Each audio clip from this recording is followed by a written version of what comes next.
Livre já que joga as todas as is the Vice of High Sharada with the back of the social call.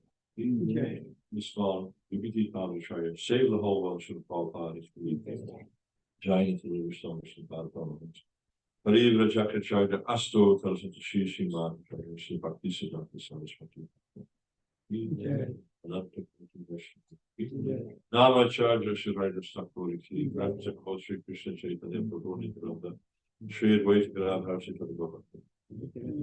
She raad Krishna Govinda, some from Ram Giri Govardhan, Suraj Bhavishan down, David Mako down, Pushtam Chetra Javidam, Ganga Maiki, Jamuna Maiki, Bhakti Devi, Blasi Mahala, Savaveta Bhakti Bindiki, Jaini Tai Go Premanandi, all voices of glories, all voices of glories, all voices of glories, all voices of glories, Shri God, all voices of all heart.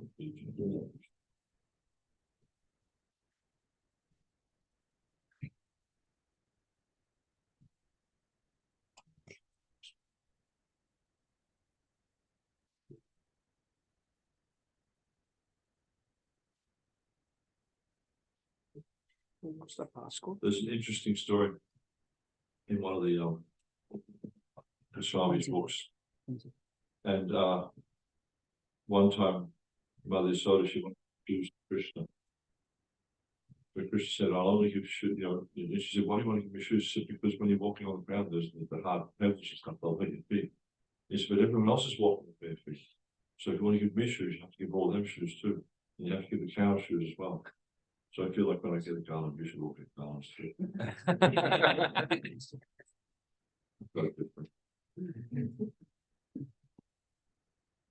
So, is anyone familiar with this book? Called The Nectar of Devotion. It's a summary study of the Bhakti Rasa and the Sindhu Bharat. So, this is a really important book because this book teaches us how to practice devotional service. And yeah, it's called Bhakti Rasamrita Sindhu. So Bhakti Rasamrita Sindhu, obviously Bhakti, we know what Bhakti means. So Rasa means taste. Amrita, the nectar of the taste of Bhakti, but it's like an ocean. Sindhu means ocean. And this book is like describing the ocean of the nectar of devotional service. And that's why Prabhupada called it the nectar of devotion.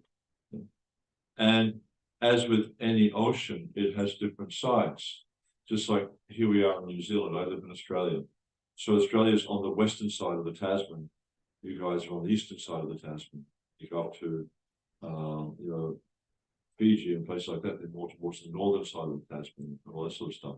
So also the nectar of devotion has north, south, east, and west. And then as in any ocean, there's waves.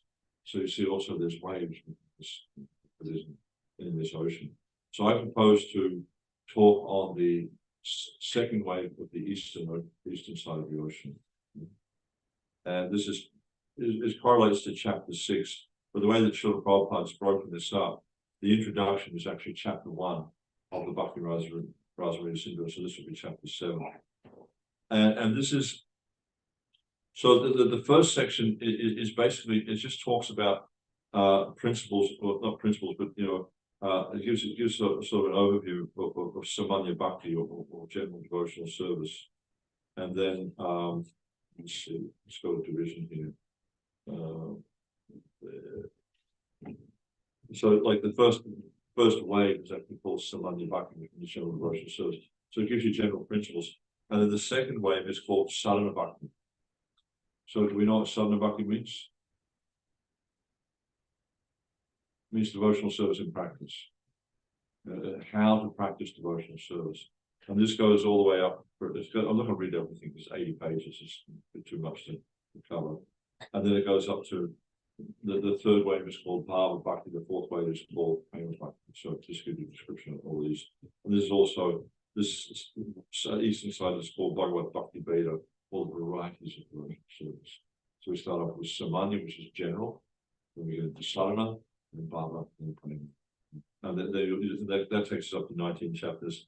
And then you'll see that in the other sections of the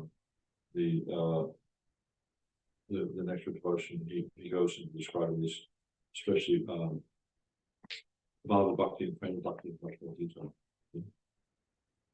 So I'll just read a little bit from this, then I'll go to, this is chapter 6, then I'll go to chapter. Do you need us to project anything? Sorry? Do you need us to project anything? Any verses or anything? Do you need us to project any verses or anything? They'll just be distracting. So I'll just read a little bit from chapter 6. And then what chapter 6 does, it just lists all the 64 items of devotional service. And this is particularly relevant because if we go through the 64 items of devotional service, you'll find that at least 35, if not more, are related directly to the worship of the deity. Things like worshiping Tulsi, smelling the flowers, smelling incense off the deity, taking chana, amrita, all these different types of things, offering prayers, etc. But I'll just start on this. Rupa Goswami states that his elder brother Sanatana Goswami has compiled Hari Bhakti Vilas, the guidance of Vaishnavas, and there he mentioned many rules and regulations to be followed by the Vaishnavas. And it's interesting, Tamal Krishna Maharaj, he asked Prabhupada one time about the nectar of devotion because we have the Krishna book. Mm-hmm. And the Krishna book obviously is about Krishna. So he said, then is this book about Radharani? Prabhupada said, yes. This is about her devotional service, the way she serves Krishna. So very, very important book. Some of them are very important and prominent, and Srila Rupa Goswami will now mention these very important items for our benefit.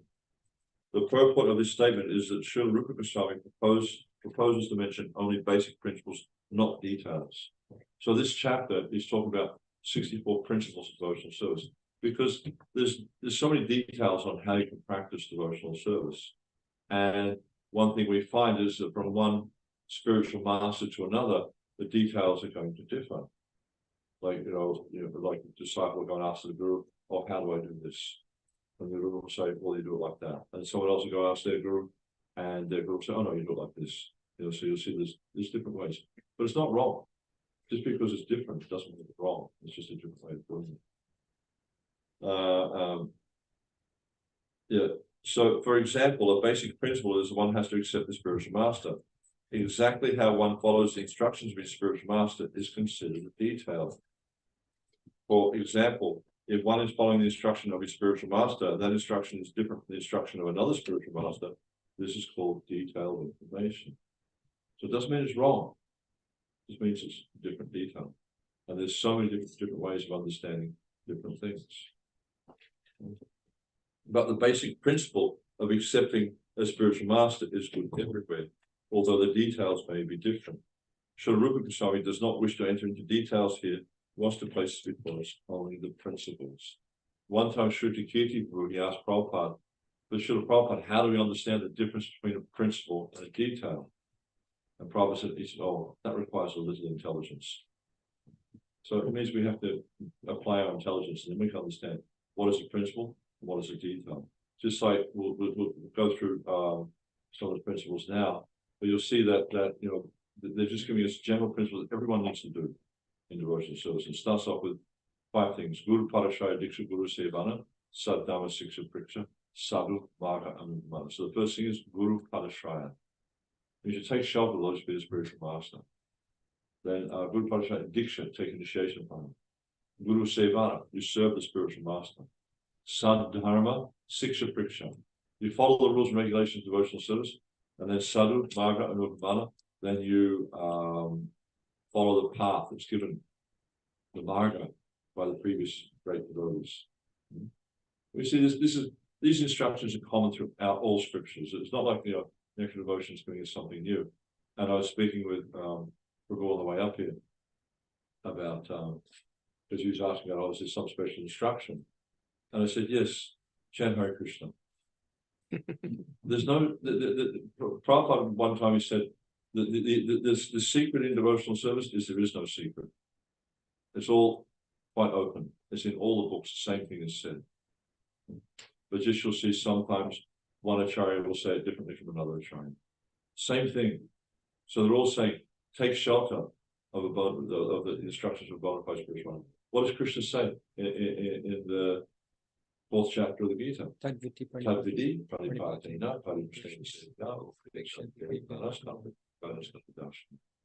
He's saying, you take shelter of the bona fide spiritual master, you inquire from him submissively, you render service to him.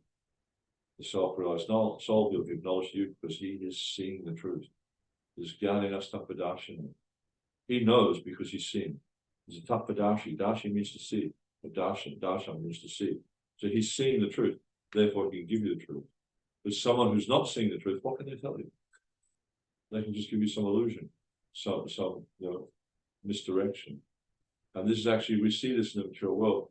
There's so many people are presenting themselves as being spiritual authorities, but they don't understand what the truth is. So what they do is they present you with illusion. And this creates confusion. And there's an analogy given in the Bhagavatam. It's just like it talks about a cheating guru and the disciples who follow the cheating guru. And so it's just like the guru and the disciples, they're all sailing on a lead ship. What happens to the lead ship as soon as it leaves port? It sinks, because it's too heavy to float on. And this is the destination of anyone who follows a cheating guru, is they'll just sink into the material ocean. They'll get lost in the material ocean. So the first thing is we take shelter of the lotus feet of the spiritual master, and then Guru Padachaya Diksha, we take initiation from them.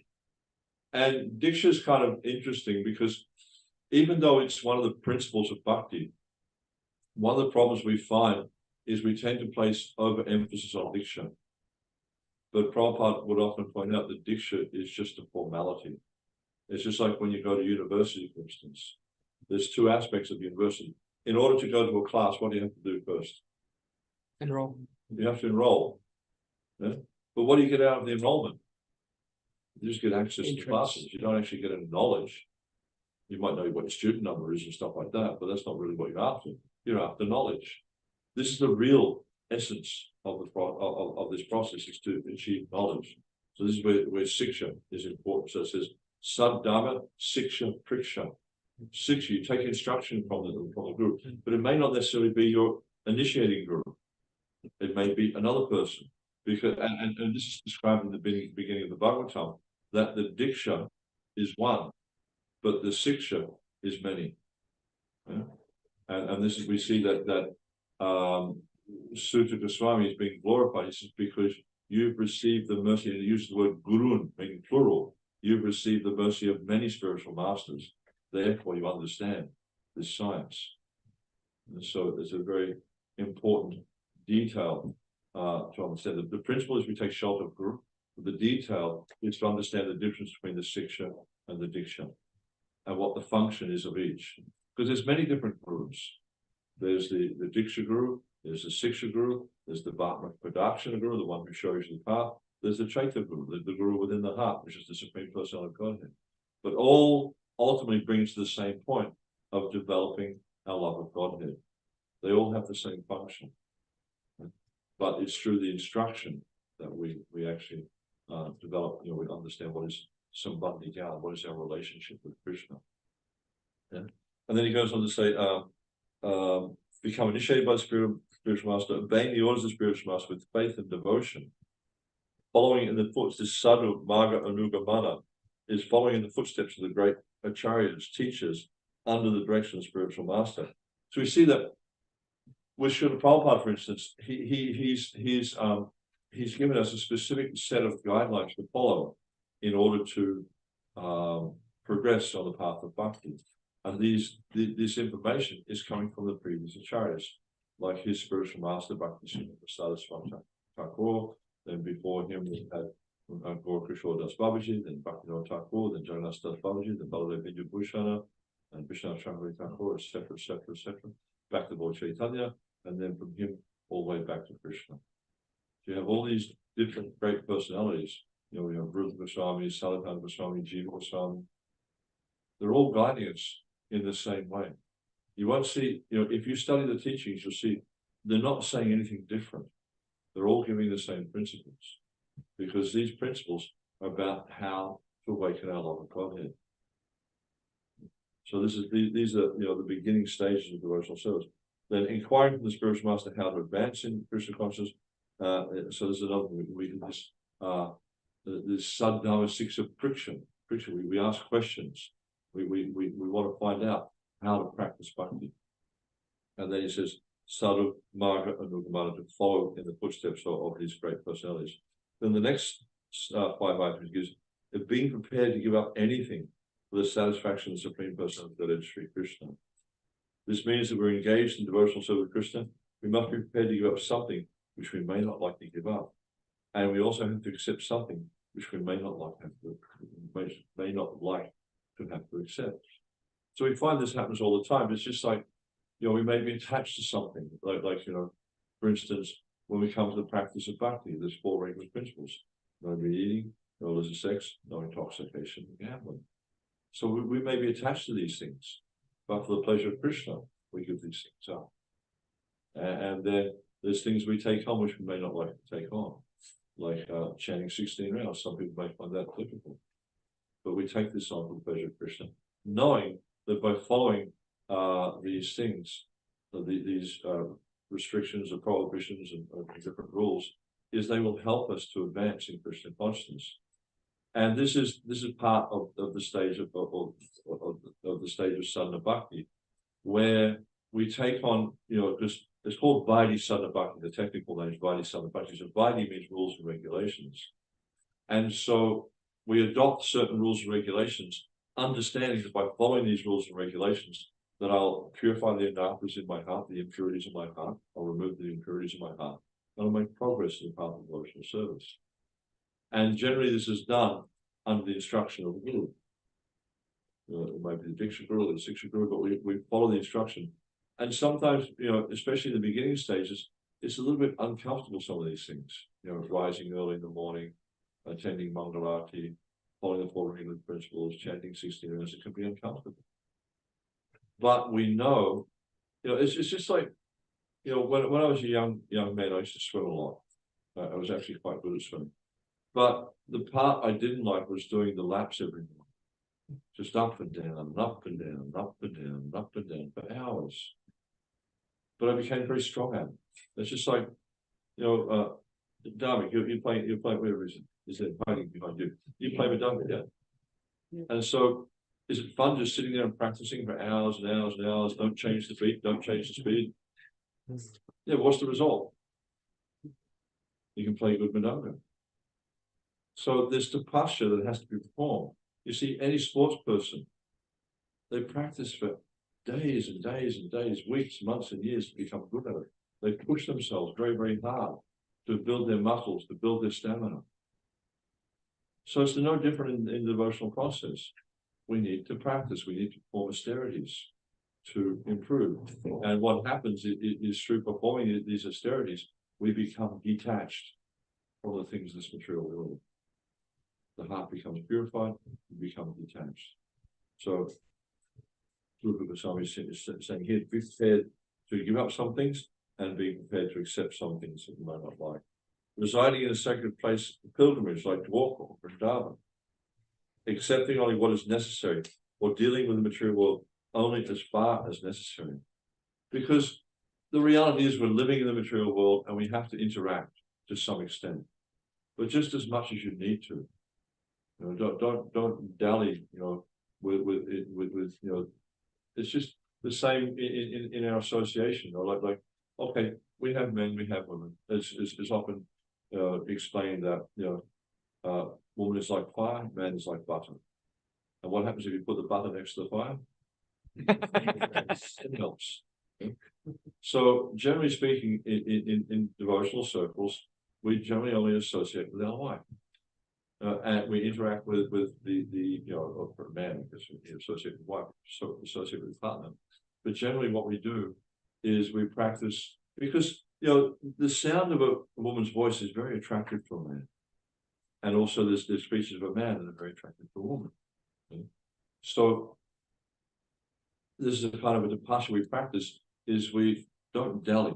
Obviously we spend time with our partners. If you want to associate, then get married and interact with your partner. But apart from that, we restrain ourselves.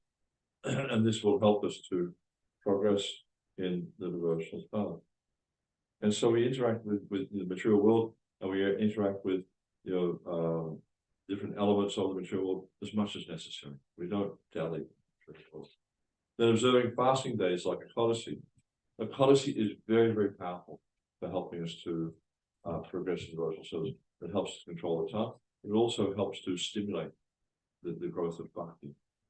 Very, very powerful. Because the main reason we're following Ekadasi is for the satisfaction of Krishna. We're not doing it, you know, we don't fast for health, we don't fast to become strong or whatever. We fast for the pleasure of Krishna. And then on days like Ekadasi, sometimes devotees, they take vows to increase their japa. And when I first got initiated, we used to chant 25 rounds on Ekadasi. So, you know, you take vows to increase your remembrance of Krishna.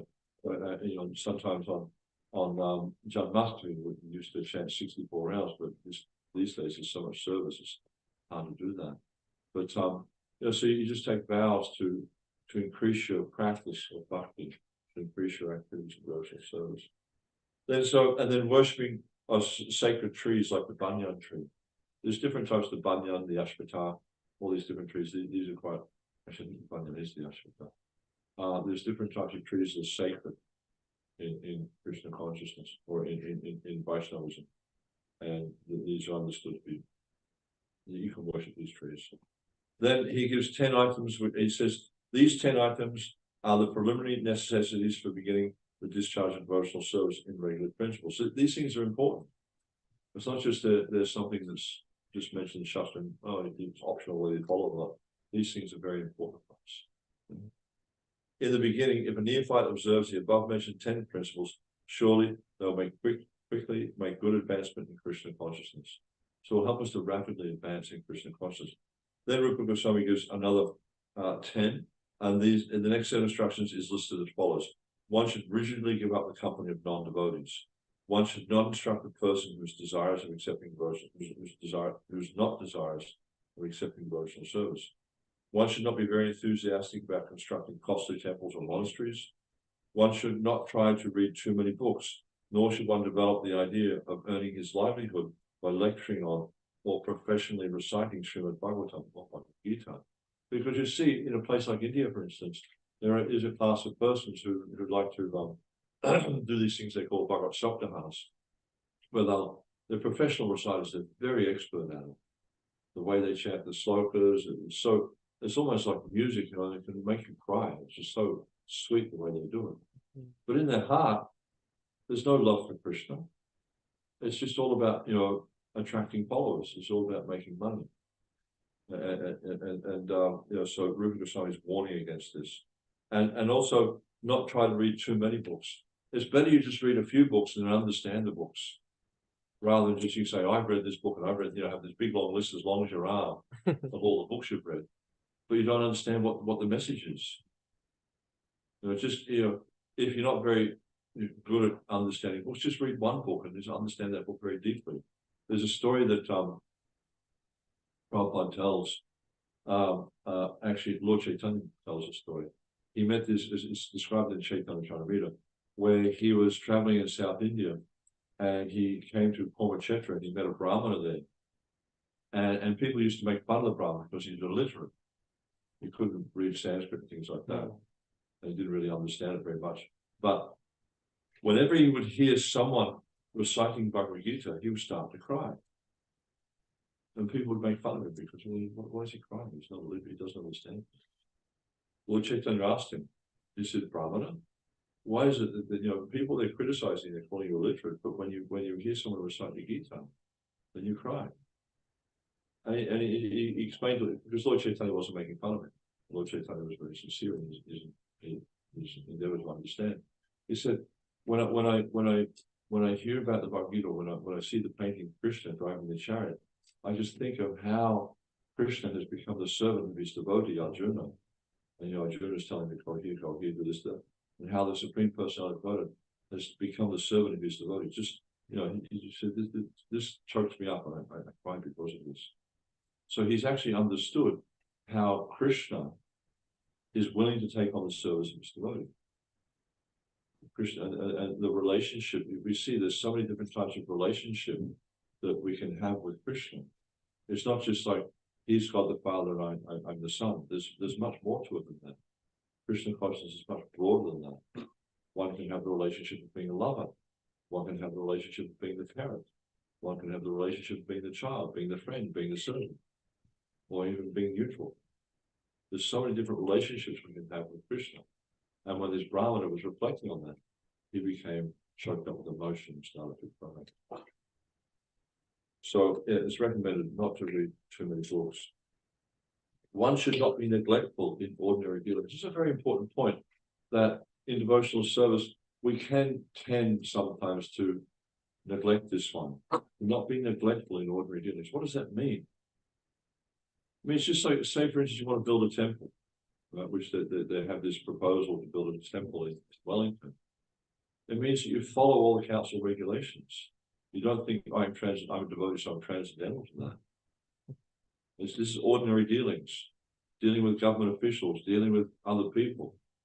Just because, and it's the same for like when someone becomes a devotee, it doesn't mean therefore, now I'm transcendental, I don't have to respect my parents anymore. No, you should respect your parents. I mean, your parents raised you, your parents fed you, they educated you, everything like that. It's natural, you have a debt. So therefore, we should respect them. And we should honor them. And Prabhupada, he actually would encourage his disciples to honor his parents. Like sometimes when Prabhupada was there, the parents would come to visit Prabhupada, and he would instruct his disciples to bow down at the feet of their parents. And so we don't become neglectful. Just because we come to the devotional service doesn't mean we become neglectful in these ordinary dealings. We respect the relationships, we respect people, and we respect the rules and regulations of the land. Then one should not be under the spell of lamentation in loss or jubilation in gain. And we see this, like I remember years ago, our son, he had a friend, a young lady, nice young lady, but she was like, I'm so excited. Then she'd be like, I'm so confused. She just swing from one emotion to the other in the space of a few minutes. And this, you know, we need to try to become this this like becoming fixed in our consciousness, become steady in our consciousness. You know, and that way we're not so affected by the material world, because the material world, there's hankering, there's lamentation, it's up, it's down, it's constant. The modes of nature are constantly in flux, and they're influencing us in different ways. We become very happy, we become very sad. But a devotee just sees this is all just the workings of the material nature. That's all it is. It's just the material nature is in flux. Sometimes we become happy, sometimes we're not influenced by it anymore. Yeah. One should not disrespect the demigods, because these are all empowered servants of the Lord. One should not give unnecessary trouble to any living entity. It doesn't matter whether a human being, an animal, a plant, an insect. We shouldn't give trouble to any living entity. Why? Because they're all part and parcel of Krishna. Krishna is in the heart of every single. He says, what does it say? Savasya Chaham Shriti Vishnu. That I'm situated in the heart of every living entity. Krishna's there in the heart. So if we're giving, disrespect, we're tormenting a living entity, we're also, tormenting the super soul in the heart. And we shouldn't torment any living entity. One should carefully avoid the various offenses in chanting the holy name of the Lord, and worshiping deity in the temple. And so we see, like, what happens is these things are being described here. You'll see in chapter 7, Rupa Goswami starts to elaborate, and then chapter 8, it's all just about this one here. It is be very, very careful to avoid the offenses in chanting the holy name. Also, he describes the 10 offenses in the holy name. He also describes 64 offenses in worshiping the deity. And then the last one is, one should be very intolerant towards the blasphemy of the Supreme Person of Godhead and his devotees. So then chapters 9, 10, 11, and 12 describe all the other 64 items. I'm not going to read all the 64 items because it's quite a lot of information there. But I do encourage you to read them. And then at the end of the section, Prabhupada writes, he says, now the total regulating principles come to an aggregate of 64 items, as we have mentioned. The first are the primary 10 regulating principles. So these are the things we should all be doing. Take shelter of the lotus feet of spiritual master, take diksha, inquire from him, render service to him, follow the footsteps of previous acharyas, and follow the rules and regulations of devotional service. Then come the secondary 10 regular principles, so the first 10 are do's, the second 10 are do nots, and then there's other regular principles, and altogether 64 items for discharging the regular practice of devotional service. Out of these 64, 5 items, namely from the deity, hearing the Srimad Bhagavatam, associating with devotees, Sankirtan, or Nam Kirtan, and living in Mathura are very important.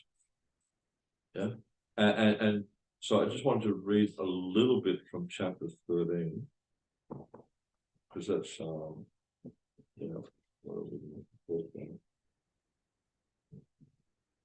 but I do encourage you all to read this book. It's a very, very wonderful book.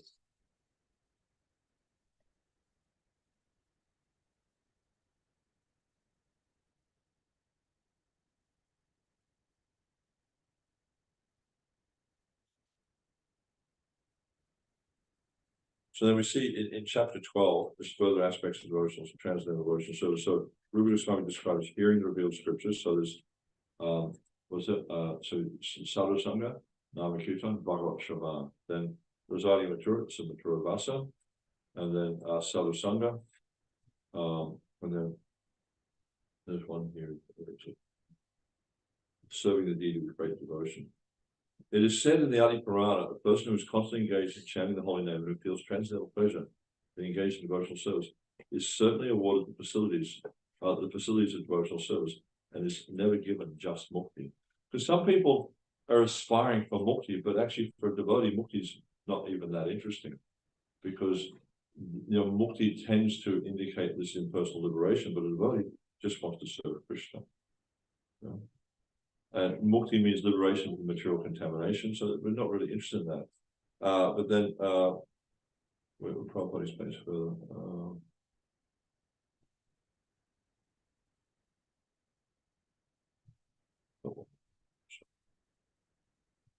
Rupa Goswami stated that 5 kinds of devotional activities, namely residing in Mathura, worshiping the deity of the Lord, reciting Srimad Bhagavatam, serving a devotee, and chanting the Hare Krishna mantra are so potent that a small attachment for any one of these 5 items can arouse devotional ecstasy, even in a neophyte.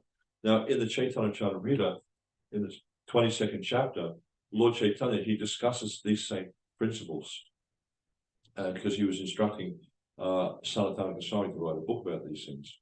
And then he explains that even if one has no faith in the process of bhakti, if one's a little bit attached to one of these 5 or all of them, and they're without offenses, they're doing it without offenses, it's sufficient to awaken our pure love for Krishna. This is how powerful these things are, to associate with devotees, to chant the holy name, to study the Bhagavatam, to reside in a holy place, and to worship the deity with faith and veneration. These are very, very important elements of the path of bhakti. Regarding the worship of the form of the Lord or deity, Rupa Goswami has written the following verse. My dear friend, if you still have any desire to enjoy the company of your friends within this material world, then don't look upon the form of Krishna, who is standing on the bank of Keshika, a bathing place in Vrindavan. He is known as Govinda, and his eyes are very enchanting. So such beautiful eyes. He is playing upon his flute, and on his head there is a peacock feather, and his whole body is illuminated by the moonlight in the sky. And you see the form of Krishna is so attractive. The purport of this verse is that someone becomes attached to Sri Murti, or the deity of Krishna, by worshipping at home, then he will forget his relationships of so-called friendship, love, society. So is it a good thing to become attached to the deity, or is it a bad thing? Because Rupa Goswami is presenting it like it's a bad thing. If you want to enjoy this material world, don't look at the deity. So is it a good thing or a bad thing? Good thing. Good thing. Yeah. Thus, it is the duty of every householder to install deities of the Lord at home and to begin the process of worshipping along with all his family members. This will save everyone from such unwanted activities as going to clubs, cinemas, and dancing parties, and smoking, drinking, etc. All such nonsense will be forgotten if one stresses the worship of the deities at home. So Prabhupada would explain to his disciples that I've given you a process whereby 24 hours a day you can be engaged in the service of Krishna. And he says the idea is to arrange your life in such a way that 24 hours a day you cannot help but think of Krishna. That's our goal, is to be always absorbed in thoughts of Krishna. Because what we see in the material world is people are always absorbed in thoughts of how to enjoy their senses, how to further their material existence so they can enjoy themselves. But we see that they're constantly in anxiety about how to get this, how to get that. Even you look at the birds and the different living, the birds, they're always in anxiety. You see, the sparrows, they fly down on the ground, they grab something, look around, they fly away. They don't want to get eaten by a bigger bird. They're constantly in anxiety. And we see people in the material world, same thing. They're constantly in anxiety, am I going to get a job? Once they get the job, am I going to keep the job? Am I going to get a pay raise? Am I going to get sacked? Someone else is trying to get my job. Constant anxiety. And it's all focused on simply trying to further their sense gratification. But in Krishna consciousness, we see that if we come to this point where we can take shelter of Krishna, then the anxiety is dissipated. There is no anxiety because we know that Krishna will always take care of us. Krishna says, it's explained out. What's that verse? Chaitanya. What is it? He's the one who maintains the many. Eko Bahonam Yogi Vidati Karman. That he's the one who maintains it. So even though we see people working and the animals in the forest and looking for food stuff, everything comes from Krishna. He says, that I am the source of all spiritual worlds, everything emanates from me. So he's the maintainer. He's the controller, he's the enjoyer. Everything's coming from him, and he's maintaining every living entity. So if we are able to give our life to serving him, to pleasing him, do you think he'll neglect us? You think he's such a heartless and impersonal, he's impersonal, he'll neglect us? No, he becomes indebted. And this is what happens through the process. But it's just like, when when parents have a good child, that the parents they take care of the child, they raise the child, they feed the child, they educate the child, they clothe the child, make sure he's protected, etc. And if the child is a good child, then what's the feeling they have towards the parents? They naturally want to please the parents because the children, the parents have looked after the child so well. So we see this is the same in the process of bhakti. Is if we can arrange our lives in such a way that we're always absorbed in thoughts of Krishna, then Krishna will take care of us. And this is why these 5 processes of devotional service are very important. So it starts off with sadhu sangha. So this is the first thing is, and we see that Lord Chaitanya explains in Chaitanya Charitamrita. He says, sadhu sangha, sarva shastra koi, lava mata sadhu sangha, sarva siddhi. It says the verdict of all the revealed scriptures is even by a moment, a lava means a moment. And like technically defined, a moment is 1/11th of a second. It said even by a moment's association with sadhu, one can achieve all success. So how do we associate with sadhu? You go to the club with them, you go down to the coffee shop and have a chai latte, or whatever those things are called. I'm not sure if that's what they call it these days. No, there are chai lattes. Yes, there are chai lattes. Yeah. Is that how we associate with sadhu? Following these instructions. We hear, because this is the beginning of the devotional process. This is the task of Krishna Namavid, Namavid Graham Seva Mukhi Swayam. It's not possible to understand the transcendental nature of the name, form, quality, and pastimes of the Lord with material contaminated senses. But when the senses become purified by the devotional process, and this devotional process is He Jivado, Jiva means the tongue. So the devotional process beginning with the tongue. What does the tongue do? Speak and 2 eat. things it does. Speak and eat. It vibrates and it Taste. tastes. Yeah. So by the devotional process, it begins with hearing and tasting, hearing the holy name and tasting Krishna Prasad, hearing the pastimes of Krishna. Then the senses become purified, and then we can understand the transcendental nature of the name, form, quality, and pastimes of the Lord. So when we're in the association of devotees, I've quoted this verse a few times in the last few days. Rupa Goswami talks about how we should exchange in the association of devotees through, hearing from them, inquiring from them, offering gifts to them, accepting gifts from them, and also offering prasad and receiving prasad.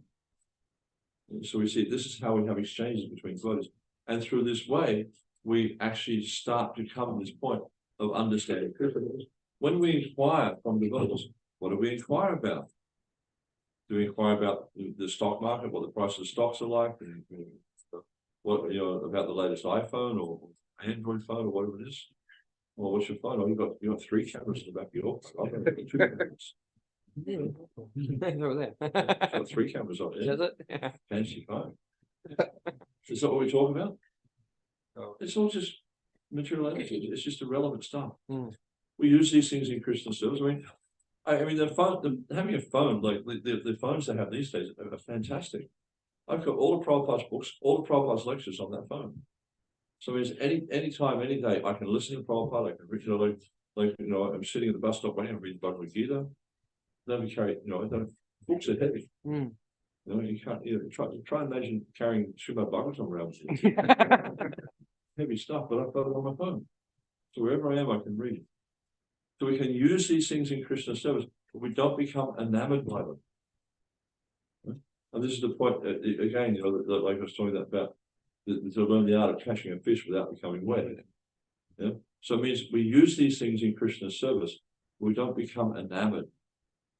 You'll see, like sometimes devotees, they'll start to do some type of service, but they become too caught up in the detail, the material detail of the service, and forget it's just a means to serve Krishna. Mm.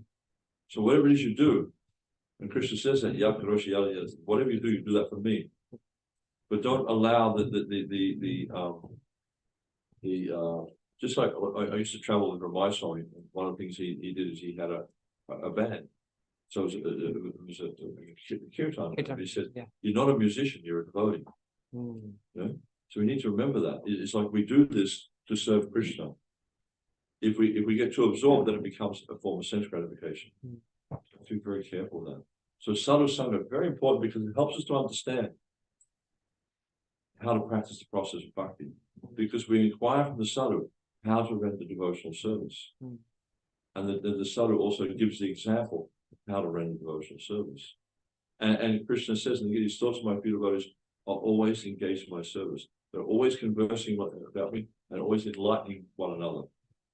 Tushanti charamanti chara, they derive great satisfaction and bliss by always enlightening one another and conversing about me. So you see, with sadhus, they get great satisfaction talking about Krishna and enlightening others about Krishna. So this is the association we should seek out, is those who are always conversing about Krishna. So it says, sadhu sangha, nama kirtan. So you can write books and books and books about it. Then it's described in one of the phrases, nama chintamani Krishna's chaitanya rasa vigrahana, purasiddhi nitya muktam vinatvam nama nama no. That the holy name of Krishna is not a transcendental, it's not a mundane sound vibration under any circumstance. Fully transcendental. And it's also in vinatvam, it's not different from Krishna. It is Krishna himself, it's a sound vibration. Krishna avatar. It says in the Chaitanya. In the age of Kali, the incarnation is the holy name. Krishna's descended as the holy name. And we see this, so like you read the Shastastikam prayers. Our Lord Chaitanya is glorifying the holy names. Chaitodapa, Maja, and Baba Mahadava.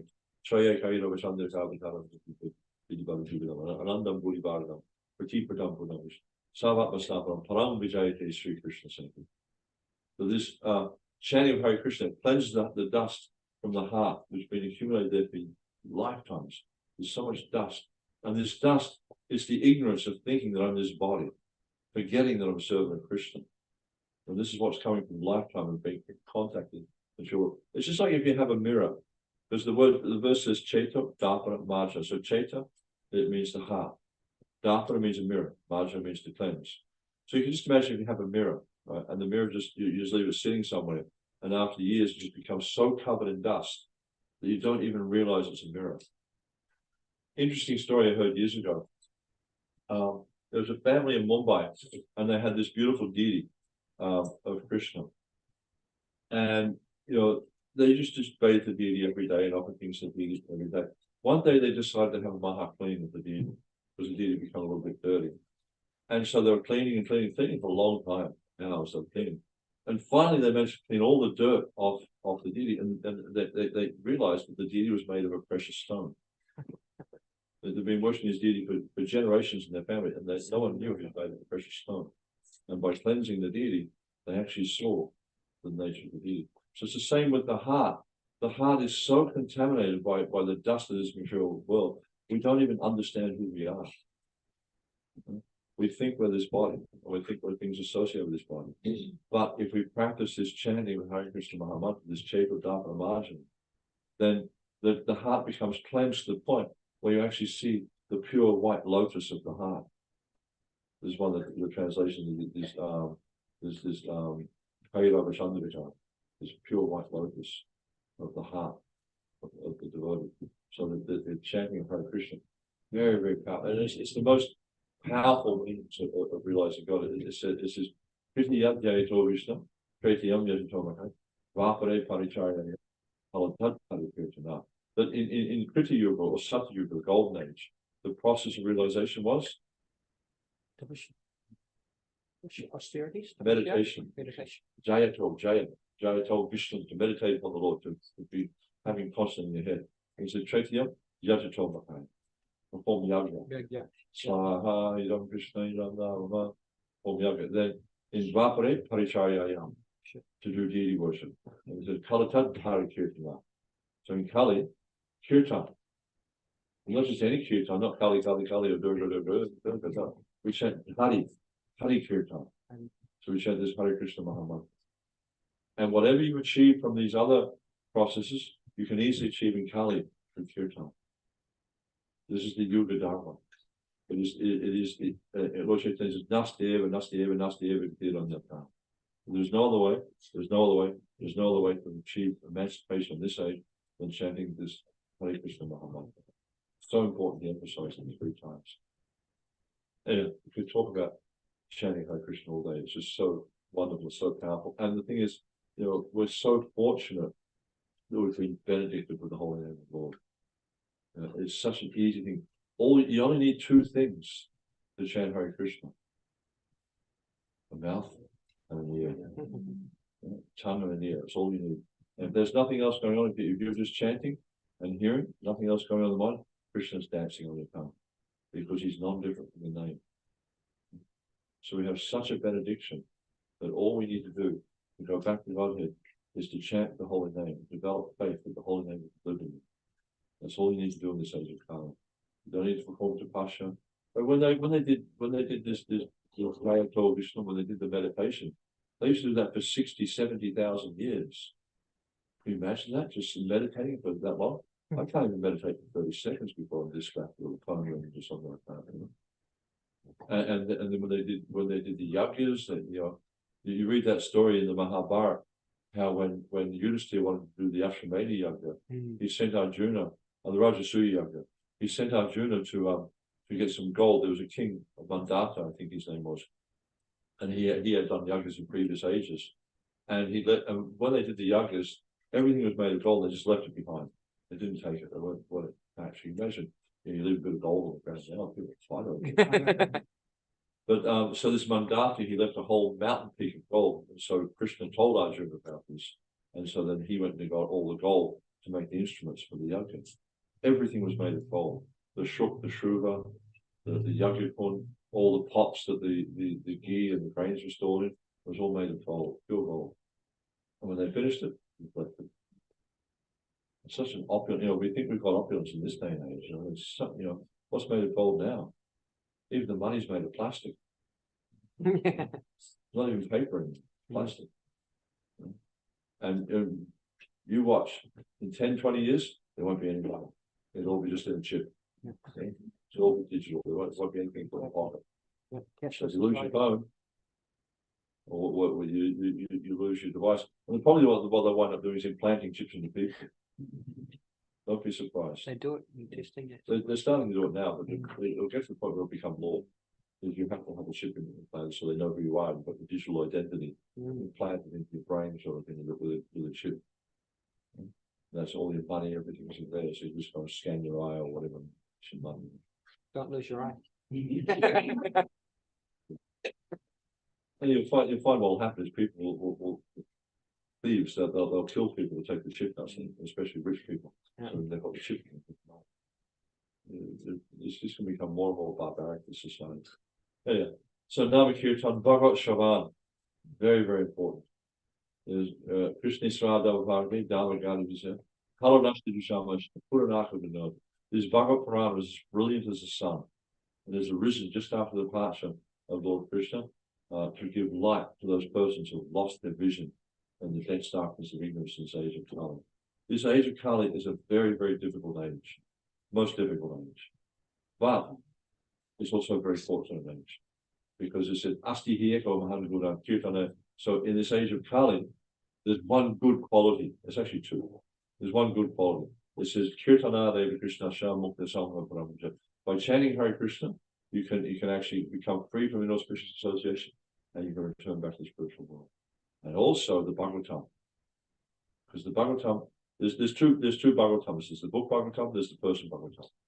The person Bhagavatam lives their life in as an example of the Bhagavatam. And we see Srila Prabhupada is the perfect example of this. He was a person Bhagavatam, and he lived his life according to the Bhagavatam.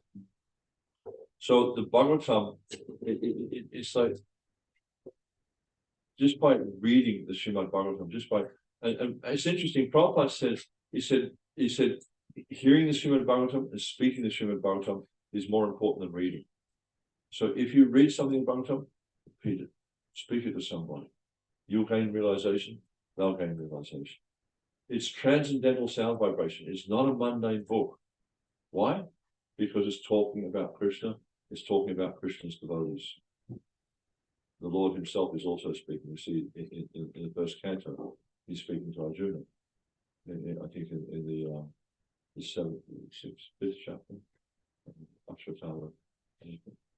So we see the Srimad Bhagavatam is the literary it's like it's Krishna manifest in a book form. And by regularly associating with the Bhagavatam, as the verse from the third chapter mentions, that it'll give light to people who've lost their way in this age of Kali, because everyone's come by ignorance. And at least in the beginning stages of devotional service, knowledge is very important, because you need to understand who you are. You need to understand who God is. You need to understand the relationship. You need to understand the practice whereby you can overcome the influence of material nature. You also need to understand how you're influenced by material nature. So reading Bhagavad Gita, reading Srimad Bhagavatam will empower us to do that. Then, how are we doing time-wise? Mathura Vasa. What does that mean? Residing in the town. Huh? Become a Vasi of Mathura. Become a Dhamvasi, a resident. Yeah? So it doesn't necessarily mean we should all pack up and move to Vrindavan. Yeah? You probably find it very expensive to live there. It means to wherever you are, that is Vrindavan for you. It means your consciousness is always absorbed in thought of Krishna. And we see that, I think it was someone said to Advaita Acharya, that wherever you are, this is Vrindavan. Why? Because he was always absorbed in thought of Krishna. So if you're always absorbed in thought of Krishna, wherever you are is the spiritual world. And so that's what it means to be a Mathura Vasi. Not to go and live in Mathura or Vrindavan or Mayapur. You can do that. That's also good. But better is wherever you are, you're absorbed in the thought of Krishna, because that way so many others will benefit. Everyone you can't come into contact with will benefit by that association. And then the last one is Srimati Shariya Sevan. So we read a little bit about worshipping the deity and how this means to worship the deity with faith and veneration. So faith means we accept that the deity is directly the Supreme Personality of God. Not that we think there's a statue and representing God or God's inside, so like open little door and God's in there or something like that. Not like that. It is the deity is directly Krishna. And I told a story at the program at Maharaj Ambarish Maharaj's house, and we mentioned the story about Sakshi Gopal. And so this young Brahmana, he was able to have a conversation with the deity. Why? Because he was convinced the deity was Krishna. He had no doubt in his mind that this is directly Krishna. And so faith and veneration. Veneration means that awe and reverence. I understand that he is my master, I am the servant. We don't try to cultivate this artificial relationship of thinking he's my friend, we have fun together or whatever, or he's my child or whatever. This is not according to our Vaishnavisham. No, veneration. We offer our respect and offer our prayers, we bow down before the Lord.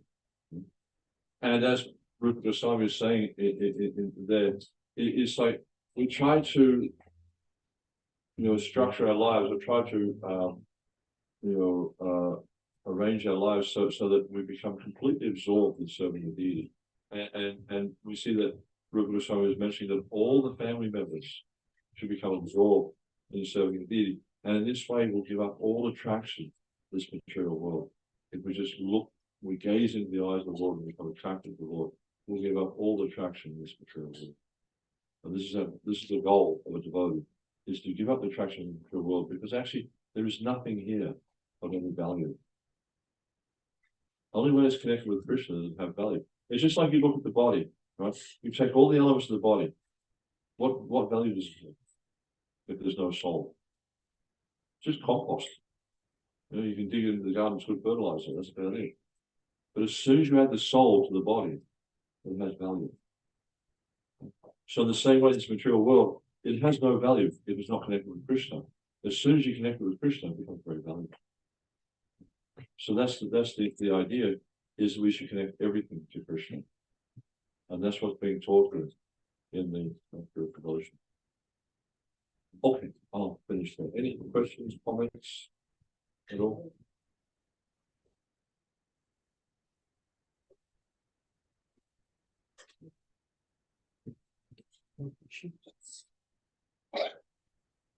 Wow, Very well. you're so talented. Very well. High five. Good job.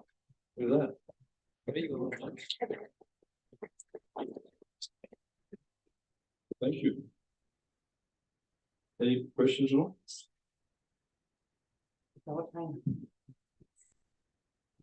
Question ahead?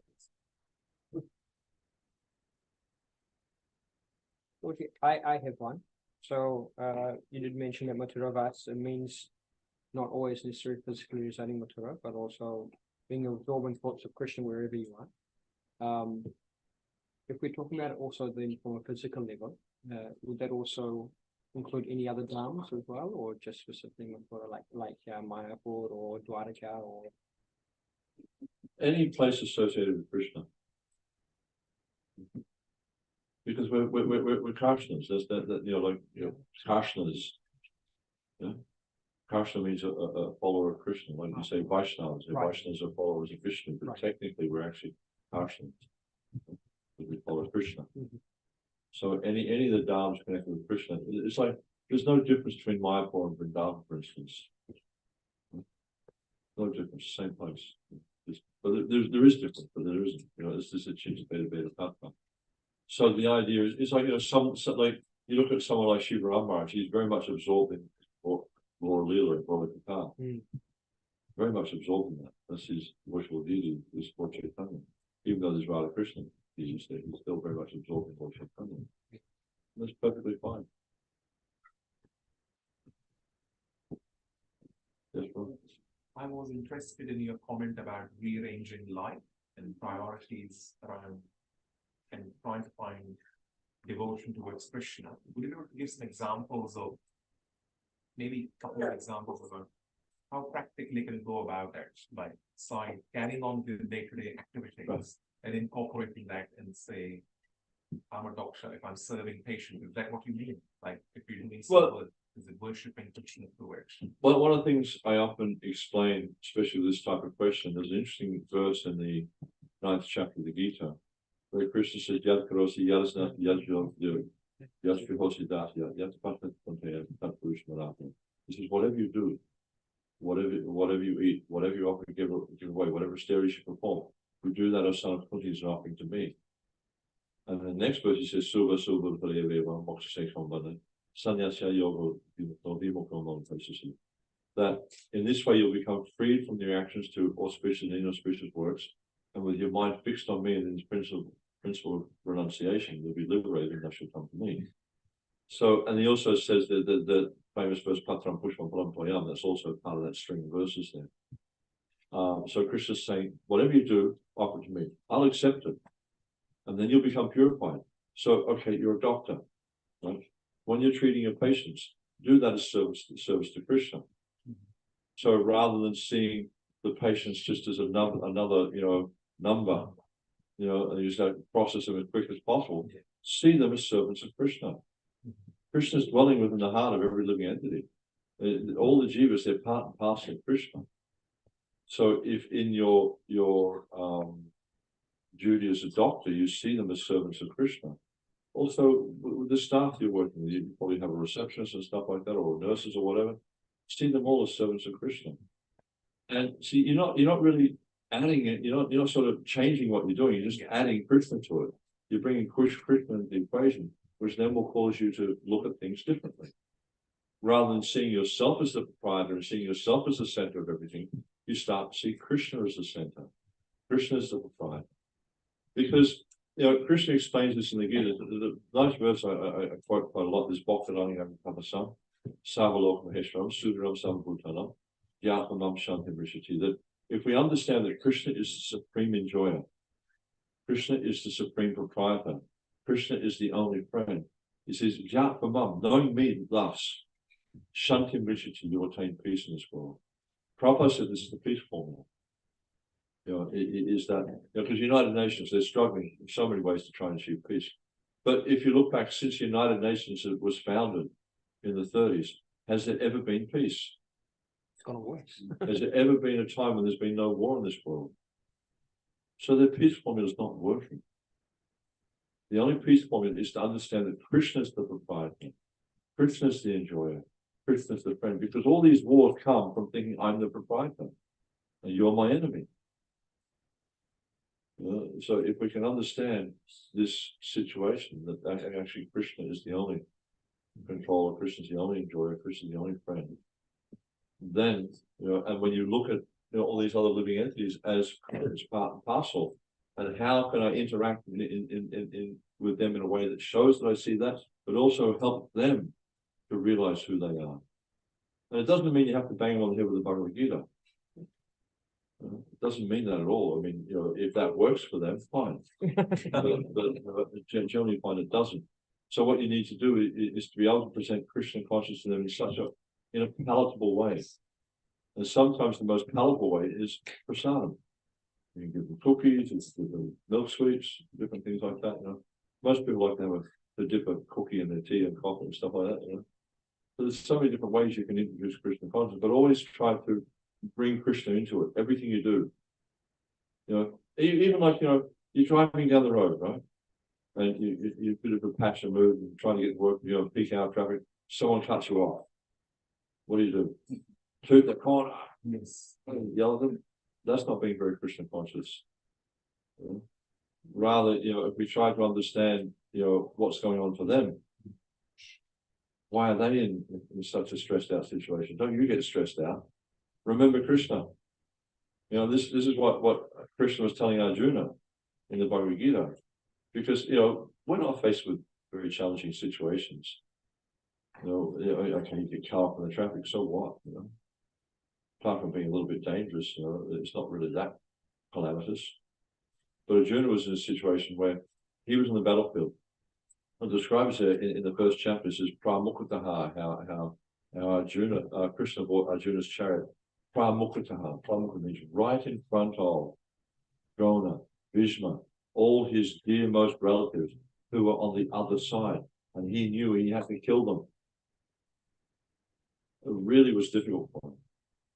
But Krishna said, just armed with knowledge, stand and fight. You have to kill all these people. And Arjuna did, absorbed in Krishna. So it means like whatever you do in this world, do it for Krishna. Do it and try to consciously absorb yourself in the force of Krishna. And you'll find that things become so much easier in this world. Rather than trying to be a doer, trying to be the controller, trying to be the enjoyer in all activities. See how Krishna's there. Krishna's the doer, Krishna's the controller, Krishna's the enjoyer. If you try to be the enjoyer, Krishna will let you do that. But then you have to take the reaction. And Krishna says to Arjuna, in the end of the Gita, abandon all varieties of religion, surrender to me, I'll deliver you from all sinful reactions, do not fear. So by surrendering to Krishna, we no longer have to accept the fruits of reaction, the fruits of our activities. And we were reading this morning in the purport of the Bhagavatam, how if we give up all these false designations, how by the process of devotional service, we become purified. The reaction of even the most simple activities. You have a question, bro? Yeah. So, for my feeling is that whenever we have some difficult time or adverse period during our lives, so when we go in the center of Krishna, obviously, it's like that the situation doesn't change, but our mindset changes, and after when everything is over, we find that okay, it was the adverse period, but yes, because we are in shelter of Krishna, that was not that much difficult. Exactly. Yeah, but even though I know that, sometimes it happens is that if I got in some adverse situation, I feel very bad, and I feel that I lose the connection with the Krishna, and then same thing happens after that period of ends. I find that if I have connected with the Krishna, this period was not that bad. Yes. Yeah. So And that's one of the things. Get connected with. That's one of the things that also comes with growing older. You'll see with young folks, even the smallest things, like to me, they seem like such small things, are such big dramas. But when you get older, don't worry about it. It'll pass. It's all temporary. That's the influence of the modes of nature. Because when we're younger, we tend to be very much influenced by the modes of passion. You look at Prahlad Maharaj, right? Prahlad Maharaj is a 5-year-old boy. And he was confronted with some very difficult situations. And because he was transcendently situated, he understood it for what it was. It's nothing. So the way to become more steady is through the practice of the process of bhakti. Because by chanting this Chaito Dharma Mantra, it cleanses the impurities from the heart. Because that's what's going on. Because you have the impurities affecting your heart, largely modes of nature, goodness, passion, ignorance, and they're constantly in flux. So as long as you're immersed in the material nature, you're going to be constantly influenced by goodness, passion, ignorance, and they're always fighting for superiority. Sometimes goodness is pushing up, and then you go, it's okay, don't worry about it, it's small time.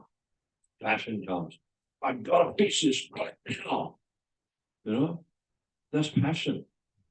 So you have to just, through the practice of bhakti, you start to see, because you get more and more situated in the mode of goodness. Excuse me, with passion or ignorance, right? The final symptom of ignorance is madness. And you look around you in this material world, so many crazy people these days.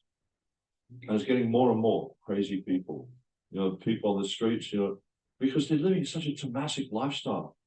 They're sleeping in the doorways of shops, they're eating, whatever, even stuff they scrounge up off the streets and they just leave the refuse right there where they're sleeping and stuff. Such a tamasic lifestyle they live. And they go mad because of that lifestyle. You see the one who's in the mode of passion, the end result of passion is distress. I can't have it, I need it, if I don't get it, they're so stressed out and so distressed by the whole situation. The mode of passion. But when one is in goodness, what's the end result? Illumination. You see things how they are. Yes, this is why through the practice of the process of devotional service, and also you see like in the 14th chapter of the Gita and I think the 17th chapter of the Gita, Krishna talks about the modes of material nature, foods in the modes of nature, activities in different modes of nature. So read that and look at what activities in the mode of goodness, what activities in the mode of passion, what activities in the mode of ignorance, and avoid those things in ignorance and passion, and try to focus more on the things in goodness, like the food we eat. It should be succulent, it should be pleasing to the heart, it should be tasty. Not things that are dead or rotten, or these are all in the mode of ignorance. So by cultivating the higher modes of nature, you'll find that your consciousness becomes more steady.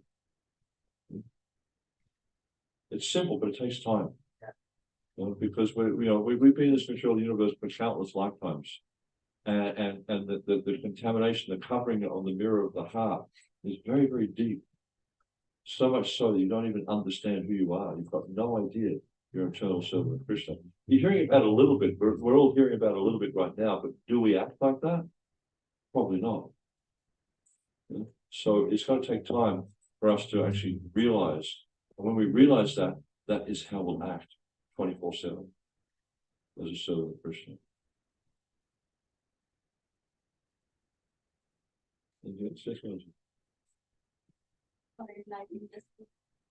The Prabhupada's enlightening, Rupa Goswami's enlightening. I'm just repeating what they're saying.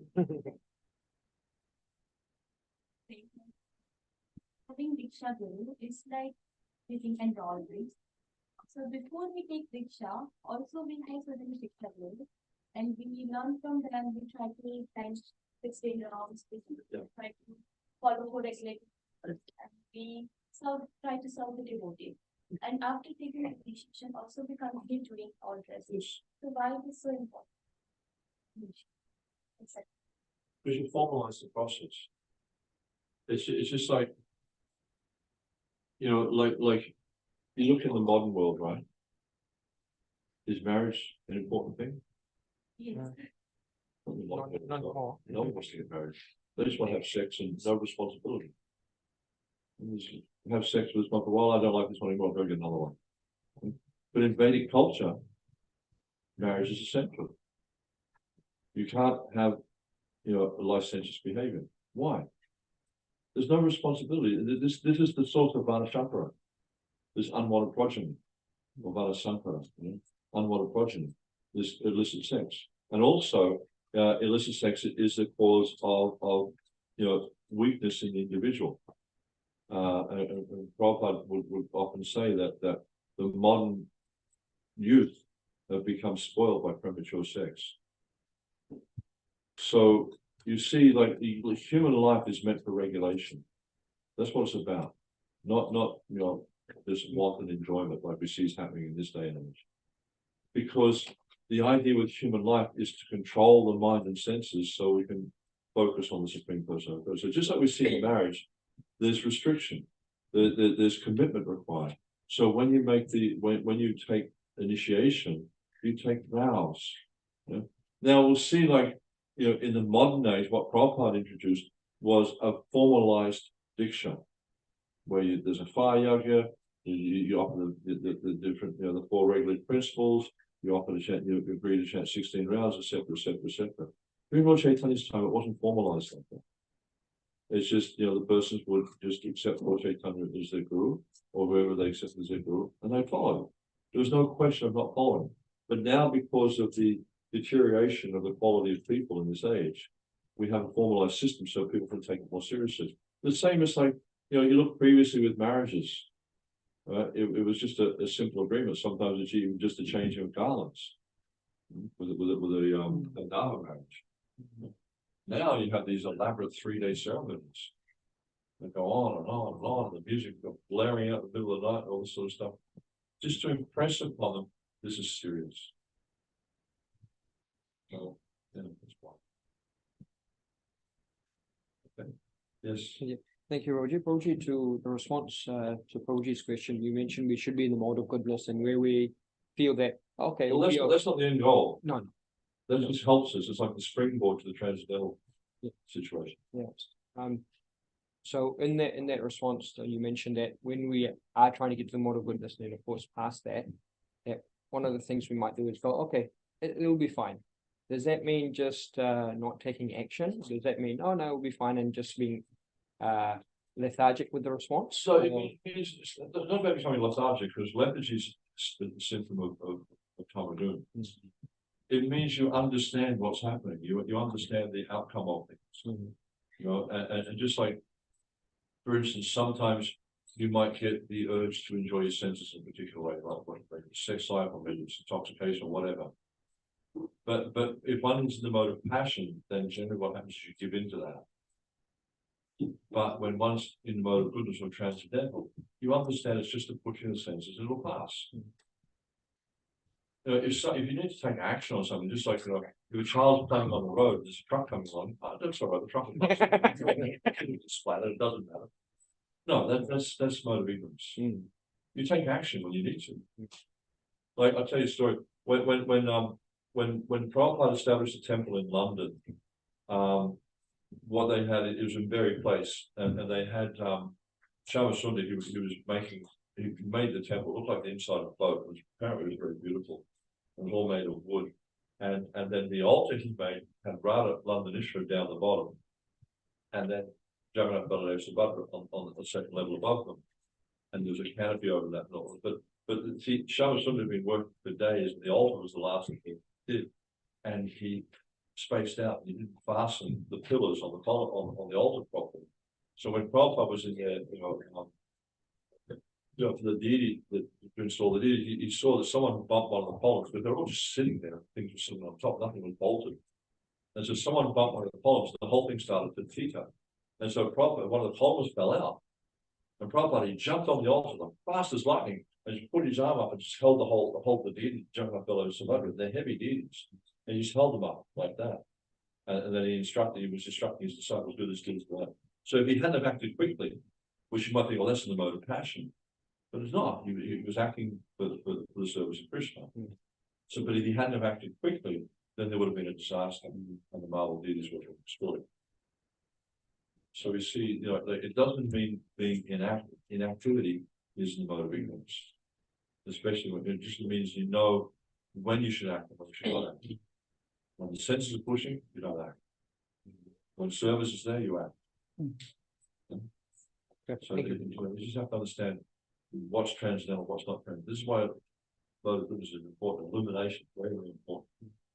Understand what is, when you hear, and it says that in the Gita, that one just realizes, understands, sees action in action and action. They understand. Change. So, very important. Thank you, Roji. Thank Yeah. That's a very nice Yes, point. boss.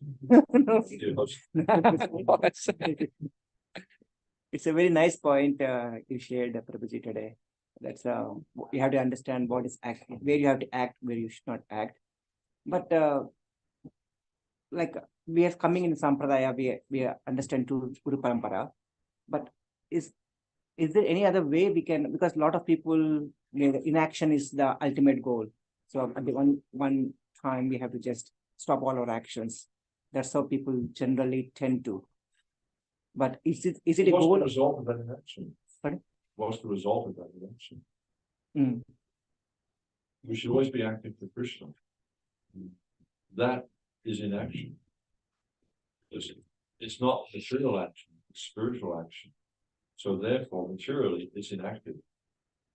Because you're not acting in the material world, you're acting in the spiritual world. Mm. That is really an action. Otherwise, inactivity, being inactive spiritually, is in the mode of ignorance. Mm. We have to always be acting for Krishna. So that means whenever the service comes, we have to be actually participating in the service. We should not say, But this is one thing I often try to encourage Pujaris. It's like this is the mood I always try to take when I was doing duty worship more regularly. Whenever someone asks me to do an arti or something like that, I would try to see that Krishna's asking me to do this. This is coming from Krishna directly. Because he's offering us something to bring us closer to him. Mm.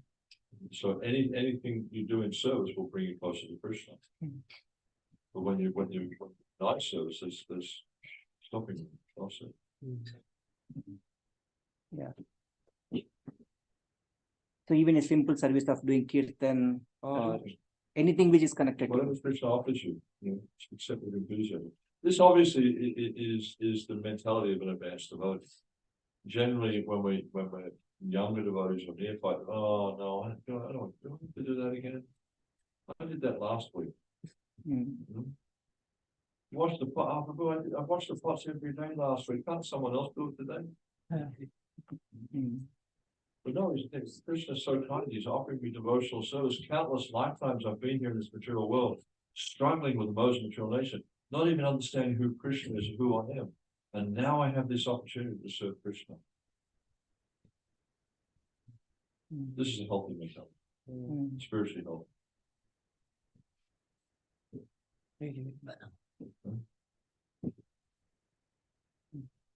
Okay, we're done? Up to you. No, I'm just a guest here. Anyway, Everything okay, Darren? Yeah. All good. This is like an Australian Mayavadi philosophy. It's all good.